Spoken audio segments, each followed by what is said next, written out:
Hi guys, I am eating, this is the season for garlic scape. This is the garlic scape. I just fried it. And you eat it. Very good. And rhubarb.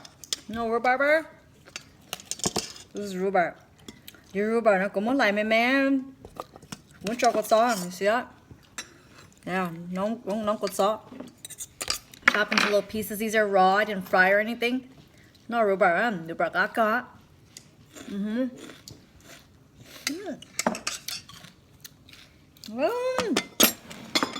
Có tiếp theo.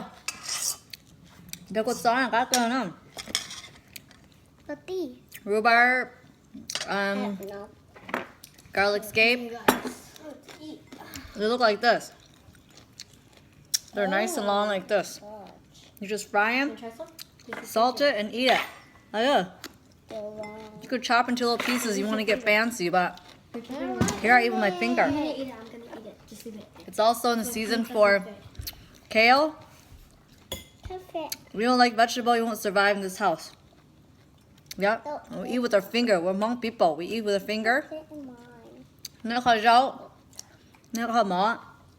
That's how Hmong people eat. Real vegetable. They don't put anything else in there. It's just plain salt and rice and veggie. And some bamboo fried in oyster sauce. Me and my baby were eating this. All vegetable, no meat. I cheated. I did put some meat. This is my sweet pork. I cook some sweet sauce, sweet soy, mixed with honey, Oh, tasty. mixed with palm sugar. Sweet pork, super good. I don't eat very much rice. But this is kale. Wrap it up like this and you eat it. Good for you. You don't have to put so much. There's no recipe to it. It's pretty good. And the rhubarb, I eat it like a pepper on the side. Nice and fresh and cold right out of the fridge. Yummy. Catch you later.